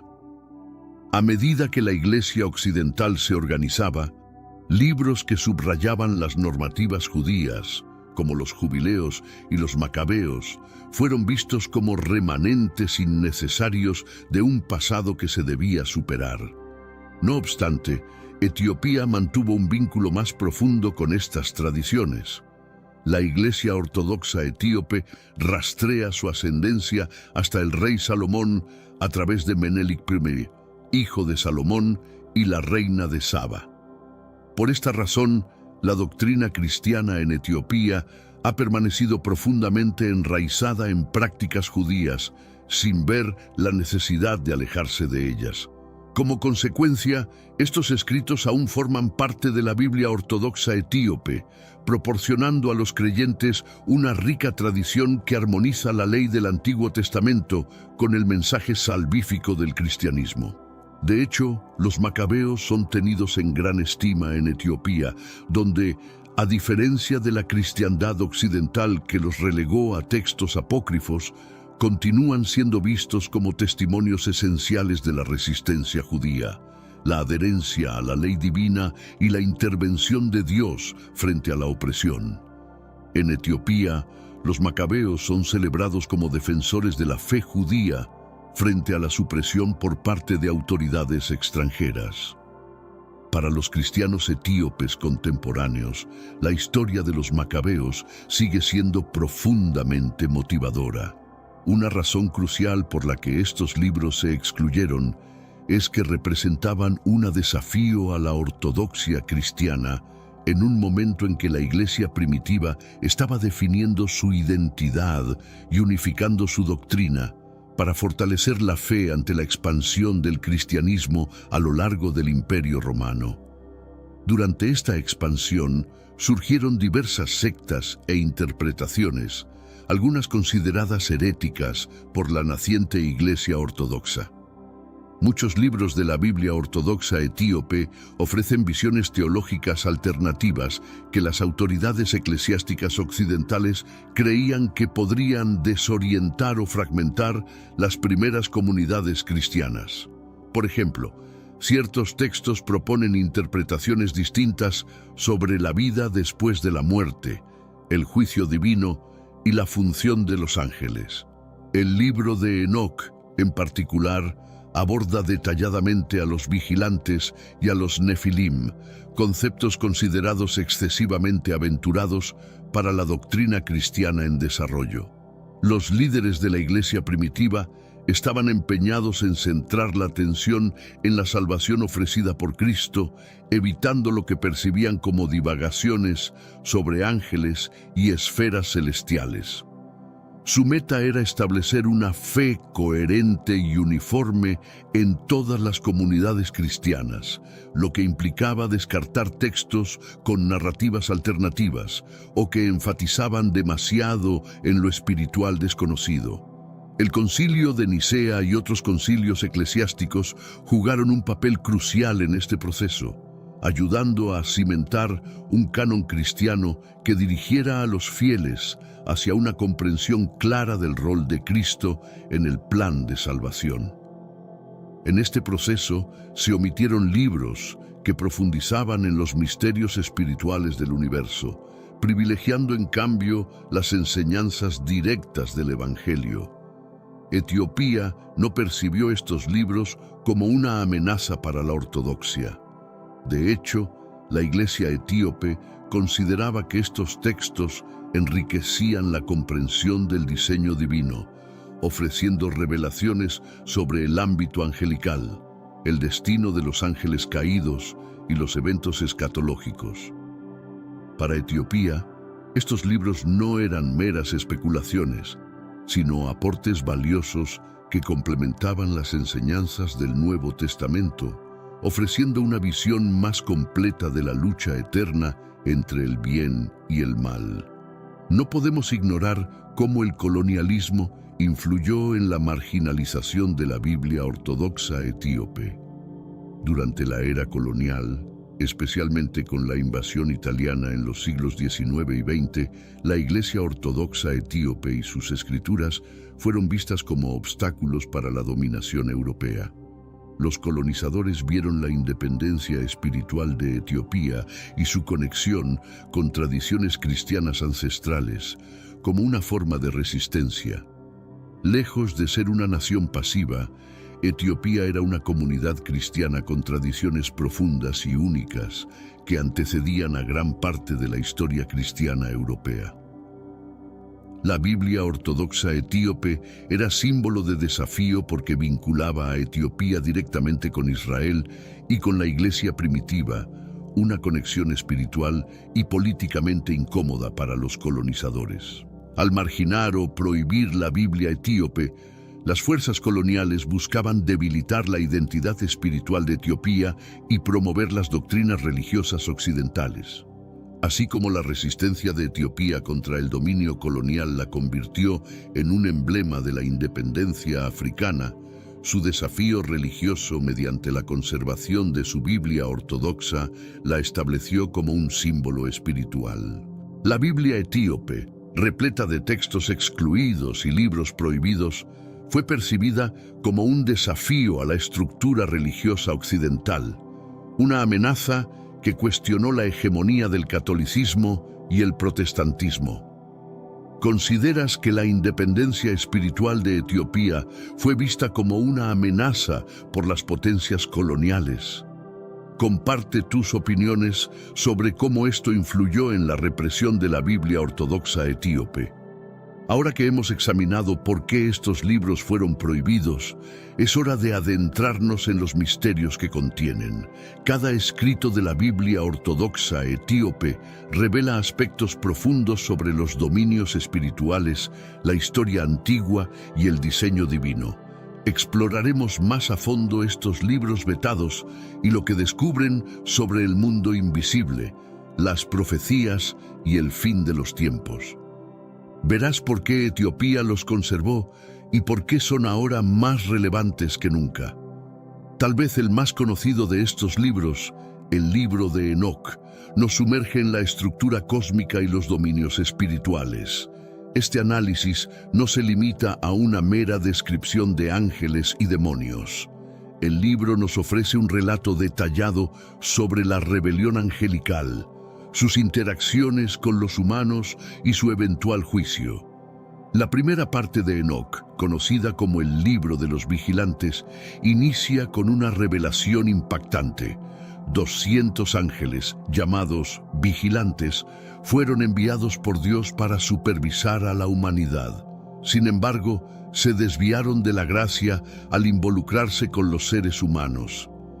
Estos ángeles, liderados por Semjasa, desafiaron la orden divina y descendieron a la tierra, donde tomaron esposas humanas y engendraron a los Nefilim, una progenie de gigantes descrita como violenta, corrupta y destructiva. Lo poderoso de esta historia radica en que estos ángeles transgresores no solo violaron las leyes de Dios, sino que también impartieron conocimientos prohibidos a los humanos. Les enseñaron artes bélicas, hechicería, el uso de cosméticos y astrología, consideradas perversiones del orden natural establecido por Dios. Esta sabiduría impartida por los ángeles desencadenó el caos en la tierra, y los Nefilim, fruto de la unión entre ángeles y humanos, contribuyeron al deterioro moral del mundo. Tanta fue su violencia y corrupción que Dios decidió enviar el diluvio para purificar la tierra de su influencia. Pero antes del diluvio, envió a los arcángeles Miguel, Gabriel, Rafael y Uriel para que intervinieran. Su misión fue capturar a los vigilantes rebeldes y confinarlos en el abismo hasta el día del juicio. Estos vigilantes, junto con sus descendientes, fueron vistos como tan corruptores que Dios decidió erradicarlos de la tierra, pero su legado continúa amenazando a la humanidad. ¿Te interesaría que hiciéramos un video detallado explorando el libro de Enoc y la rebelión de los ángeles? Déjanos saber en los comentarios. En otra sección de Enoc, conocida como el libro de las parábolas, se nos presenta una visión apocalíptica de Enoc, donde anuncia la llegada de una figura mesiánica conocida como el Hijo del Hombre. Este personaje se presenta como un juez celestial que dictará sentencias tanto para seres humanos como para ángeles. Es interesante notar la similitud entre este Hijo del Hombre y Jesucristo, a quien se le otorga el mismo título en el Nuevo Testamento. La profecía de Enoc predice un juicio definitivo, en el cual los seres malignos, incluidos los ángeles rebeldes, serán desterrados a un abismo ardiente, mientras que los virtuosos heredarán la vida eterna. Sé que a veces en nuestras vidas tenemos más preguntas que respuestas. Si te sientes perdido y buscas claridad, tenemos algo para ti. Caminos de la Revelación, descifrando la Biblia por completo. Un libro lleno de enseñanzas y respuestas, disponible ahora como un regalo en el primer comentario. No te pierdas la oportunidad de transformar tu vida y entender el verdadero propósito de estos desafíos. Este segmento del libro de Enoc ofrece una representación gráfica del conflicto eterno entre el bien y el mal, con ángeles, demonios y humanidad enfrentando su evaluación final ante el trono divino. Una de las partes más reveladoras de Enoc, el libro astronómico, expone los secretos del universo. A Enoc se le muestra la estructura divina de las constelaciones, planetas y años, especificando un calendario solar que busca mantener a los humanos en concordancia con el ritmo celeste de la creación. Este pasaje detalla los movimientos de los astros, que no son aleatorios, sino que siguen un diseño meticuloso establecido por Dios y ejecutado por sus ángeles. Se enfatiza que los humanos deben adherirse al calendario solar en vez del lunar para sincronizarse con el plan divino. La Iglesia Ortodoxa Etíope continúa siguiendo este calendario solar, evidenciando sus vínculos con las enseñanzas ancestrales reveladas a Enoc. A continuación, abordamos el libro de los jubileos. Las normas sobre el sábado, las prescripciones dietéticas y el calendario solar que los jubileos promulgan reflejan una devoción inquebrantable a cumplir los mandamientos de Dios en su forma más auténtica. Para los creyentes contemporáneos, estos textos plantean interrogantes cruciales. ¿Vivimos en conformidad con las leyes divinas?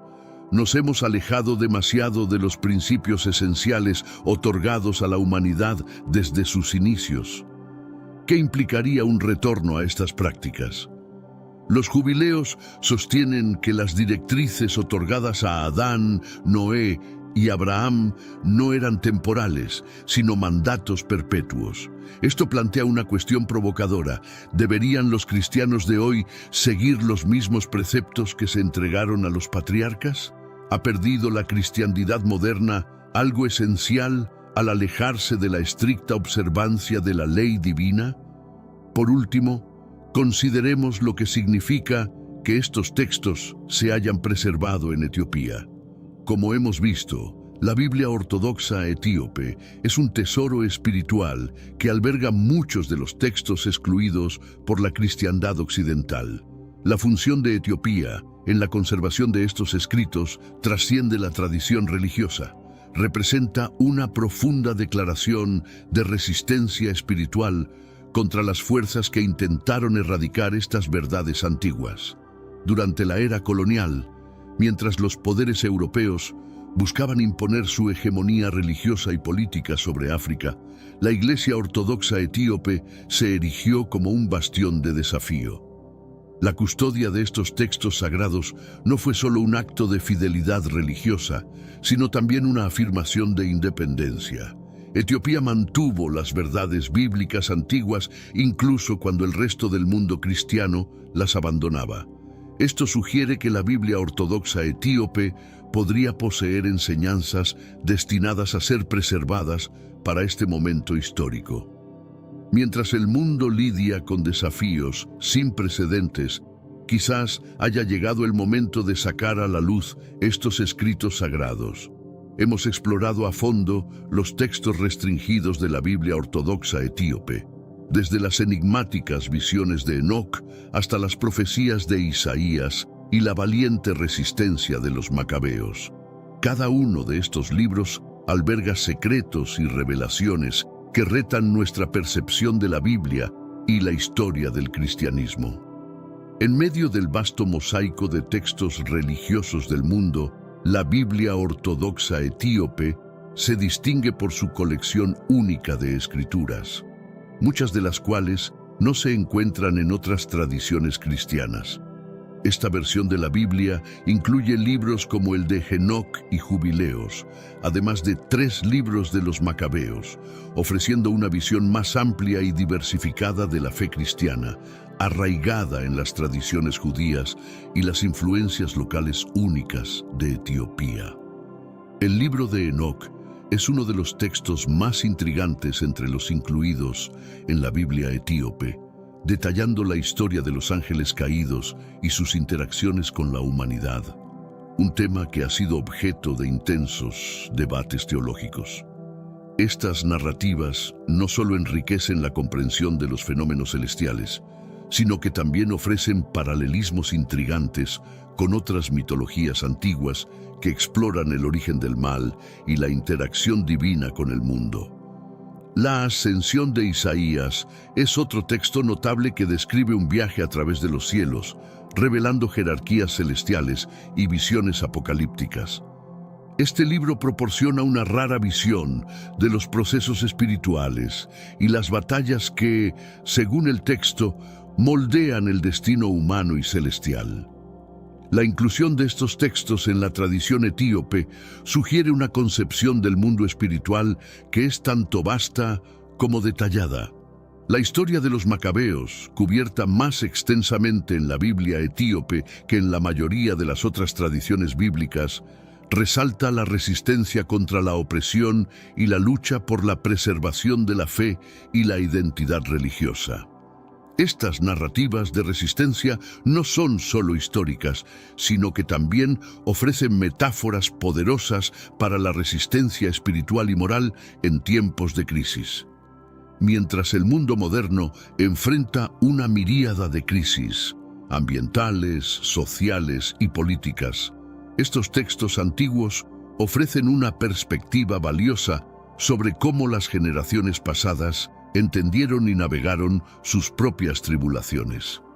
La relevancia de estos escritos se extiende más allá de la teología, entrando en el ámbito de la ética y la filosofía, ofreciendo lecciones sobre resiliencia, justicia y la búsqueda de la verdad. Los textos también desafían la narrativa dominante de que la historia y la teología cristianas fueron unilineales y uniformemente diseminadas desde Occidente. La preservación de estos libros en Etiopía atestigua una tradición cristiana que valoró sus raíces judías y mantuvo una interpretación más amplia e inclusiva de las Escrituras, en contraste con las aproximaciones más dogmáticas que prevalecieron en otras partes del mundo cristiano. La continua veneración y estudio de estos textos en Etiopía no solo preserva un legado religioso, sino que también sirve como un punto de orgullo nacional y un símbolo de resistencia cultural contra los intentos coloniales de suprimir o modificar prácticas religiosas locales. Esta dimensión política y cultural de los textos sagrados destaca el papel de la religión no solo como una práctica espiritual, sino como un componente integral de la identidad y la soberanía nacional. Por último, el interés renovado en estos libros, especialmente en un contexto global que valora la diversidad y la profundidad de las tradiciones espirituales, señala un movimiento más amplio de reexaminar y revalorizar las narrativas espirituales que fueron marginadas o olvidadas. Así, la Biblia ortodoxa etíope no es solo una colección de textos antiguos, sino un recurso vivo que sigue informando, inspirando y desafiando a los contemporáneos a reflexionar sobre la complejidad del pasado y su influencia en el presente. ¿Alguna vez te has preguntado cómo se aborda el concepto de raza y etnia en las primeras páginas de la Biblia? El Génesis, con su narrativa sobre el origen de la humanidad, nos ofrece una perspectiva única y reveladora. Desde los primeros versículos se nos presenta a Adán, cuyo nombre en hebreo significa humanidad, no como representante de una raza específica, sino como el ancestro común de todos los seres humanos. Este inicio de la historia bíblica no distingue a Adán y Eva por características étnicas. No se les describe como pertenecientes a algún grupo racial conocido, ni como blancos, negros o semitas. En lugar de centrarse en la división, el texto sagrado destaca la unidad fundamental de la especie humana. Adán y Eva son retratados como figuras universales sin atribuciones étnicas o nacionales, simbolizando la idea de que todos los seres humanos comparten un origen común.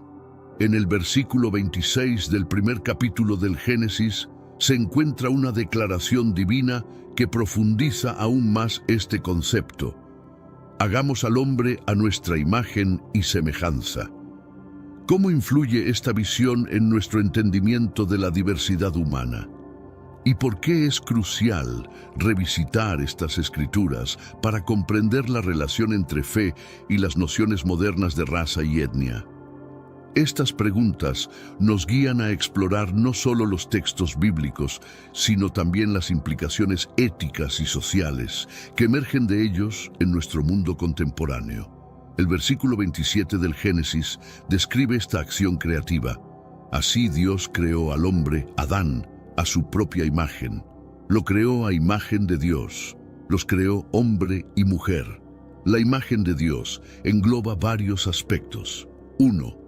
Las facultades mentales y espirituales que la humanidad comparte con Dios. 2. El nombramiento de la humanidad como representantes de Dios en la tierra. Y 3. Una capacidad para relacionarse con Dios. Ser creado a imagen de Dios es una bendición significativa que distingue a las personas de los animales. Aunque la imagen de Dios fue afectada por la caída en el Génesis 3, las personas aún conservan parte de ella, otorgando a la humanidad un estatus único en la creación. Además, Adán y Eva, como representantes de todas las etnias, refuerzan la idea de que todas las personas de todas las razas llevan la imagen de Dios. Este entendimiento es fundamental para abordar lo que la Biblia expresa sobre la raza. John Stott afirma que tanto la dignidad como la igualdad de los seres humanos se derivan en las escrituras de nuestra creación. Suponer que una raza o etnia es superior a otra, niega que todas las personas son creadas a imagen de Dios. El libro de Proverbios ofrece implicaciones prácticas de esta conexión entre Dios y la humanidad. Pero antes de continuar, comparte este video revelador con alguien que amas. Puede ser por WhatsApp o incluso Facebook. Nuestra misión como creyentes es difundir a tantas personas como sea posible las enseñanzas de nuestro Señor. Y si buscas el camino de Dios y te gustan contenidos como este, comenta abajo: yo te acepto, Jesús. Solo así sabré si realmente quieres nuevos estudios como este. Por ejemplo, Proverbios 14:31 afirma: el que oprime al pobre insulta a su Creador. Proverbios 17:5 resuena con: quien se burla del pobre insulta a su Creador. Estos versículos enseñan que aquellos que adoptan una actitud superior y oprimen o se burlan de otros debido a su posición socioeconómica, están insultando a Dios. Insultar o maltratar a las personas creadas por Dios es una afrenta a su Creador. Este principio también se aplica al prejuicio racial. La superioridad injustificada de un grupo que conduce a la opresión de otros es un insulto a Dios. De igual manera, burlarse de las personas creadas por Dios, incluyendo el menosprecio étnico o los chistes raciales, es un insulto directo a Dios. Todas las personas de todas las etnias están creadas a imagen de Dios. Reconocer esto y tratarlas con dignidad y respeto no es solo una sugerencia o una cuestión de buenos modales. Es un mandato desde el Génesis 1 y los Proverbios. Por lo tanto, la igualdad inherente entre todos los seres humanos se refleja no solo en nuestros orígenes compartidos, sino también en nuestro destino colectivo. En el Nuevo Testamento, específicamente en Gálatas 3:28, se proclama que no hay judío ni griego, no hay esclavo ni libre, no hay varón ni mujer, porque todos vosotros sois uno en Cristo Jesús. Esta afirmación subraya que las distinciones étnicas y raciales no deben dividir a la comunidad de creyentes ni a la sociedad en general. Además, la reconciliación entre diferentes grupos y la aceptación mutua son enseñadas como principios esenciales del mensaje cristiano. Efesios 2:14 habla de Cristo como quien derribó la pared del medio que nos separaba. En un mundo frecuentemente dividido por diferencias étnicas y raciales, estas enseñanzas bíblicas ofrecen una visión poderosa de unidad y armonía que desafía las divisiones y prejuicios humanos, promoviendo un entendimiento más profundo y respetuoso entre todas las personas, reflejando verdaderamente la imagen de Dios en cada uno. Por ejemplo, Proverbios 14:31 afirma que quien oprime a los pobres ofende a su Creador. De manera similar, Proverbios 17:5 refleja esta idea al decir que el que se burla de los pobres ofende a su Creador. Estos versículos enseñan que aquellos que se creen superiores y oprimen o ridiculizan a otros por su posición socioeconómica están ofendiendo a Dios. Ofender o maltratar a las personas creadas por Dios es una falta de respeto hacia su Creador. Este principio es aplicable también al prejuicio racial. La superioridad injustificada de un grupo que conduce a la opresión de otros es un insulto hacia Dios. De igual manera, ridiculizar a las personas creadas por Dios, incluyendo el menosprecio étnico o los chistes racistas, es un insulto directo hacia Dios. Todas las personas de todas las etnias están creadas a imagen de Dios.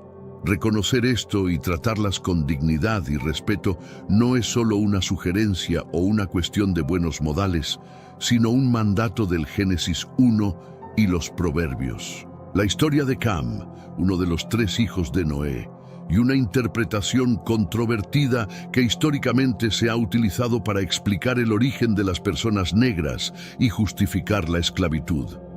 Esta historia, que se encuentra en Génesis 9, versículos 18 a 27, nos muestra una visión de la temprana humanidad y las complejidades de la exégesis bíblica. La narración comienza después del Gran Diluvio, un evento cataclísmico que exterminó toda vida en la tierra, excepto a Noé, su familia y los animales en el arca. A medida que las aguas del diluvio se retiraban y el arca se asentaba en el monte Ararat, Noé y su familia comenzaron a repoblar la tierra.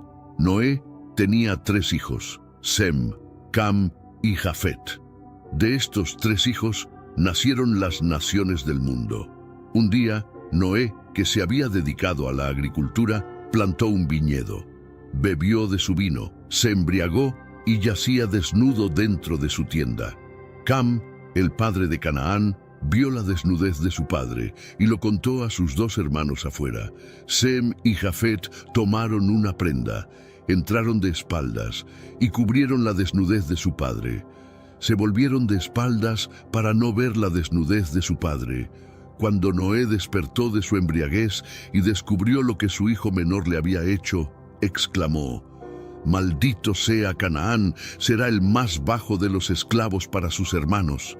También dijo: «Bendito sea el Señor, el Dios de Sem, que Canaán sea esclavo de Sem, que Dios extienda el territorio de Jafet, que Jafet habite en las tiendas de Sem, y que Canaán sea esclavo de Jafet». Este pasaje, conocido como la maldición de Cam, ha sido interpretado de diversas maneras a lo largo de la historia. La interpretación de la maldición de Cam ha variado ampliamente a lo largo de los siglos, influyendo significativamente en las relaciones sociales y raciales. Muchos eruditos y teólogos han rechazado esta interpretación como una justificación errónea y moralmente incorrecta para la esclavitud y el racismo. Argumentan que ninguna escritura debería ser usada para perpetuar la desigualdad y el prejuicio entre los seres humanos, ya que contradice el mensaje fundamental de igualdad y amor universal encontrado en la Biblia. Además, este relato nos impulsa a reflexionar sobre cómo las narrativas pueden ser moldeadas y utilizadas para propósitos diversos, a menudo alejados de su intención original. Es crucial, por tanto, abordar las Escrituras con una perspectiva que busque la verdad y la justicia, y que promueva la comprensión y el respeto entre todas las personas, independientemente de su origen étnico o historia. Este enfoque no solo es vital para una interpretación bíblica sana, sino también para la construcción de una sociedad más equitativa y compasiva. Algunas tradiciones han interpretado esta maldición como una justificación divina para la subyugación y esclavitud de ciertos pueblos, específicamente aquellos considerados descendientes de Cam. Una interpretación polémica sostiene que la maldición explica el origen de las personas negras. La teoría sugiere que los descendientes de Cam, en particular a través de su hijo Canaán, fueron señalados por la maldición de Noé. Hermanos míos, estamos viviendo los últimos días en esta tierra. Quiero recalcar que ya todas las profecías se están cumpliendo y se acerca el momento del fin. Te pregunto ahora, si hoy fuera el día del rapto de la iglesia, ¿estás preparado? Decidí lanzar para ustedes mi libro digital Caminos de la Revelación, descifrando la Biblia por completo. Es exclusivo de nuestro canal y ya ha ayudado a miles de personas en todo el mundo a prepararse para este gran día. Sumérgete ahora mismo en las profundidades de Palabra de Dios y prepárate para este gran día descargando este material que enriquecerá tu vida espiritual. No pierdas el tiempo. Haz clic en el enlace disponible en el primer comentario fijado y descarga de inmediato. Las unidades son limitadas, por lo que es crucial actuar. Ahora, para asegurar el acceso a este poderoso material, hazlo ahora antes de que se acaben las unidades. Este estigma fue luego malinterpretado históricamente como una justificación para la esclavitud de los descendientes de Cam. En este marco, los descendientes de Cam, según esta interpretación, incluyen a los pueblos africanos. Esta visión fue utilizada notablemente durante el comercio transatlántico de esclavos como una justificación bíblica para la esclavización de africanos. Sin embargo, esta interpretación tiene varios problemas y es ampliamente desacreditada por los eruditos bíblicos modernos. En primer lugar, la maldición se pronunció específicamente sobre Canaán, no sobre Cam. Los cananeos, descendientes de Canaán, históricamente vivieron en la tierra que más tarde se conocería como Israel y Palestina, no en África. En segundo lugar, en la Biblia no se menciona que el color de piel fuera un factor en la maldición. La idea de que la maldición involucraba un cambio en el color de piel es una adición posterior y sin respaldo al texto bíblico. Según Génesis 10, conocido como la Tabla de las Naciones, Cam tuvo 4 hijos: Cus, Misraim, Fut y Canaán. Estos nombres se asocian frecuentemente con regiones o pueblos conocidos en la antigüedad. Cus se vincula comúnmente con la región al sur de Egipto, que incluiría los territorios modernos de Sudán y Etiopía. Misraim es el nombre hebreo para Egipto. A lo largo de los siglos, estos nombres y sus asociaciones geográficas han alimentado diversas interpretaciones y malentendidos sobre las conexiones étnicas y geográficas de las figuras bíblicas. La necesidad de una exégesis cuidadosa y contextual es crucial para evitar interpretaciones erróneas que han sido utilizadas para justificar actos de discriminación y opresión. El diálogo contemporáneo sobre estas interpretaciones ofrece una oportunidad para reexaminar y desafiar las perspectivas históricas que han influido en las relaciones raciales y sociales.